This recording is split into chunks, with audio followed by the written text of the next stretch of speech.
नमस्कार मेरे प्यारे दोस्तों, मंजिल एकेडमी यूट्यूब चैनल पे एक बार फिर से आप सभी का बहुत बहुत स्वागत है। दोस्तों, मंजिल एकेडमी यूट्यूब चैनल आपकी जो मंजिल है, चाहे रीट एग्ज़ाम हो, चाहे सीटेट एग्ज़ाम हो, चाहे किसी भी स्टेट का टेट एग्ज़ाम हो, उसकी मंजिल तक पहुंचाने के लिए हम लगातार प्रयासरत हैं और बिल्कुल बेसिक से बिल्कुल शून्य से आपको आपका पूरा पाठ्यक्रम करवाया जा रहा है। बाल विकास दोस्तों, मैं आपको ये कंटेंट कम से कम 5-6 विद्वानों का कंटेंट आपको प्रोवाइड करवा रहा हूँ। अगर आप वीडियो को पहली बार देख रहे हैं तो ज़रूर सुनें। ये मैं कंटेंट आपको प्रोवाइड करवा रहा हूं दोस्तों, उत्कर्ष की फैकल्टी है जिसमें मलिक सर हो, चाहे आर.के. वैष्णव सर हो, चाहे अंकित सर हो, और जो आरपीएससी जीके वाले अजय सर हैं उनका कंटेंट भी इसमें शामिल है। अभिज्ञान कोचिंग है उसका कंटेंट भी इसमें शामिल है। तो आप इन 5-6 विद्वानों को अगर अलग अलग पढ़ो, उससे बढ़िया है कि एक ही जगह मैं आपको मेहनत करके इनका कंटेंट एक जगह एक क्लास में आपको प्रोवाइड करवा रहा हूँ। तो बहुत इंपॉर्टेंट है आज की क्लास दोस्तों। अधिगम के सिद्धांतों को लेकर हमारे टॉपिक या क्लासेस चल रही थी और व्यवहारवादियों के अपन जो अधिगम के सिद्धांत है उसको पढ़ रहे थे, क्योंकि हमने अधिगम के सिद्धांत को 2 पार्ट में बांटा था, एक व्यवहारवादी सिद्धांत और एक संज्ञानवादी सिद्धांत। तो व्यवहारवादी एक सिद्धांत को हमने 3 जो सिद्धांत है, थॉर्नडाइक के, पावलोव के और स्किनर के, इन सिद्धांतों को हमने पढ़ लिया है। अगर आपने वो वीडियोज़ नहीं देखे हैं तो मेहरबानी करके पहले वो वीडियोज़ देखें। आज की क्लास दोस्तों, अधिगम के सिद्धांत को लेकर एक और मनोवैज्ञानिक हैं C.L. हल। ये व्यवहारवाद से संबंधित हैं।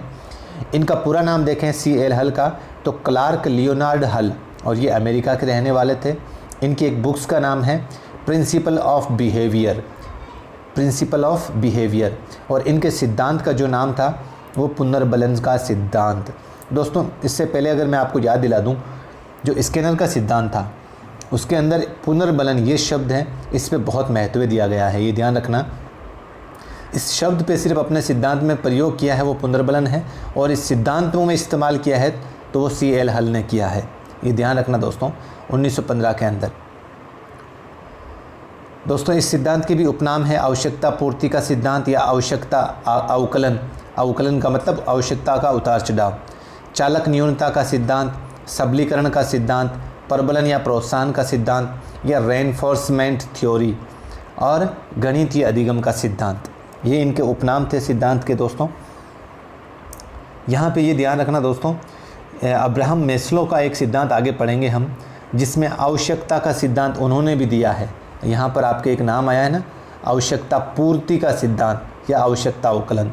उनका सिद्धांत आवश्यकता का सिद्धांत है, जबकि ये सिद्धांत आवश्यकता ह्रास का सिद्धांत है, आवश्यकता ह्रास का सिद्धांत है। ठीक है दोस्तों, इन्होंने जो प्रयोग किया था वो चूहे और बिल्ली पे किया था। हल्का सिद्धांत है क्या, इसके कॉन्सेप्ट को हम समझें तो हल्का सिद्धांत की थ्योरी ये है दोस्तों कि भाई प्रत्येक प्राणी में अधिगम की प्रक्रिया उसकी आवश्यकताओं या आवश्यकताओं की पूर्ति एवं इससे उत्पन्न पुनर्बलन की मात्रा पर निर्भर होती है। कहने का मतलब इनके सिद्धांत की थ्योरी ये है कि प्रत्येक प्राणी में जो अधिगम की जो प्रक्रिया होती है वो उस प्राणी की जो आवश्यकताएं होती है और उस आवश्यकताओं पर मिलने वाला जो पुनर्बलन की मात्रा है उस पर निर्भर करता है। नोट लगाकर लिखें, हल ने थॉर्नडाइक के प्रभाव का नियम तथा पावलोव के अनुकूलित अनुक्रिया को मिलाकर अपना सिद्धांत दिया है दोस्तों। इन्होंने अपने सिद्धांत में थॉर्नडाइक के जो प्रभाव का नियम है, उन्होंने मुख्य रूप से 3 नियम बताए थे, 3 प्रभाव के नियमों को, और पावलोव के जो अनुकूलित अनुक्रिया का जो सिद्धांत है उसको मिलाकर अपना सिद्धांत दिया था। इनके सिद्धांत का एक कंटेंट है, इसको आप समझें थोड़ा सा। इन्होंने दोस्तों चालक या न्यूनता जिसमें क्रियाशीलता का प्रभाव, ये एक चक्कर चलता है। कैसे चलता है? सबसे पहले दोस्तों आप यहाँ पे ये समझो कि प्रत्येक आवश्यकता के साथ में एक चालक जुड़ा हुआ रहता है। चालक क्या है दोस्तों, आप खुद समझें। जैसे आपकी आवश्यकता है भोजन, तो इसमें आपका चालक क्या होगा? भूख। आपकी आवश्यकता है पानी, इसमें आपका चालक क्या होगा? प्यास।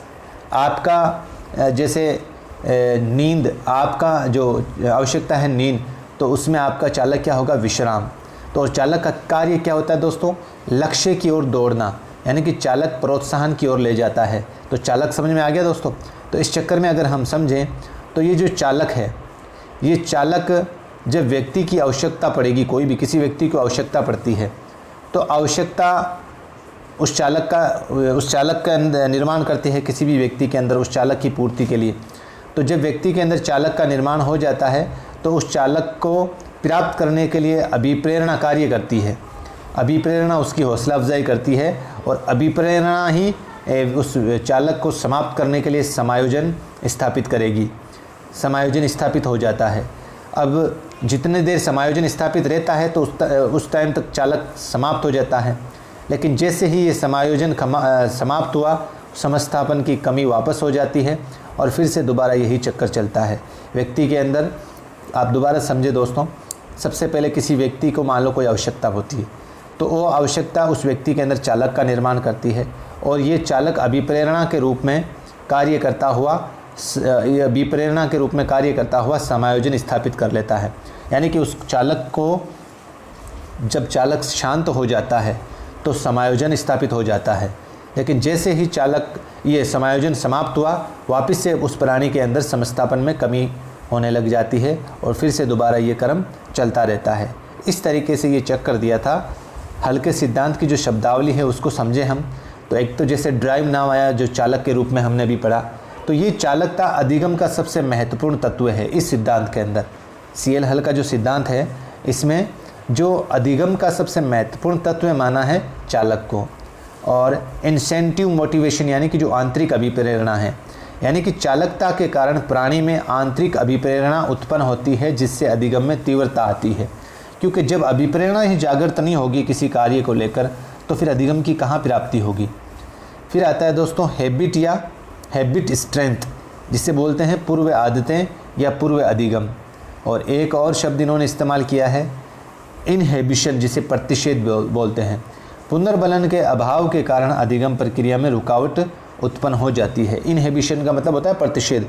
अगर पुनर्बलन लगातार मिलता रहेगा तो अधिगम की प्रक्रिया चलती रहेगी, लेकिन जैसे ही पुनर्बलन का अभाव या कमी पड़ेगी तो अधिगम की प्रक्रिया में रुकावट उत्पन्न हो जाएगी।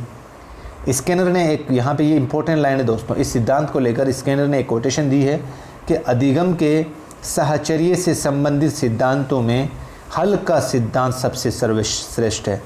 क्योंकि अभी तक अधिगम के साहचर्य को लेकर या व्यवहारवाद को लेकर हमने थॉर्नडाइक का, पावलोव का और स्किनर का, इन तीन का सिद्धांत पढ़ा है और अभी हम पढ़ रहे हैं CL हल का। तो स्किनर ये मानता है कि इन चारों में से जो अधिगम साहचर्य के जो सिद्धांत है उसमें हल का सिद्धांत सबसे सर्वश्रेष्ठ है। ठीक है दोस्तों, इस सिद्धांत की उपयोगिता देखें तो विभिन्न कक्षाओं के जो पाठ्यक्रम की विषय वस्तु है उसका निर्माण इस सिद्धांत के बेस पे ही किया जाता है। ध्यान से समझना दोस्तों, क्योंकि यहाँ पर हम पढ़ क्या रहे हैं, आवश्यकता, किस बालक की कितनी आवश्यकता होती है। तीसरी क्लास के बालक को अगर हम 5वीं क्लास का सिलेबस दे देंगे तो वो उसके अंदर इतनी चालकता थोड़ी पैदा होगी, इतनी अभिप्रेरणा जागृत थोड़ी होगी।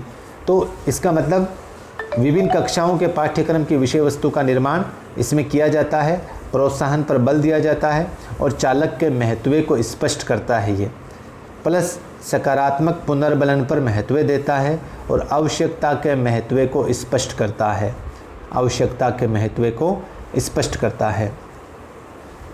नोट लगाकर लिखें, वुडवर्थ नामक मनोवैज्ञानिक ने सबसे पहले कहा था कि कोई भी प्राणी तभी अनुक्रिया करता है जब उद्दीपक के प्रभाव का ज्ञानात्मक क्षेत्र विकसित हो जाए।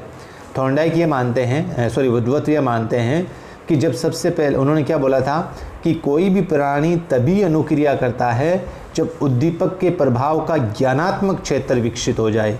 इसलिए SR थ्योरी के विचार को SOR थ्योरी बनाने का श्रेय वुडवर्थ को जाता है।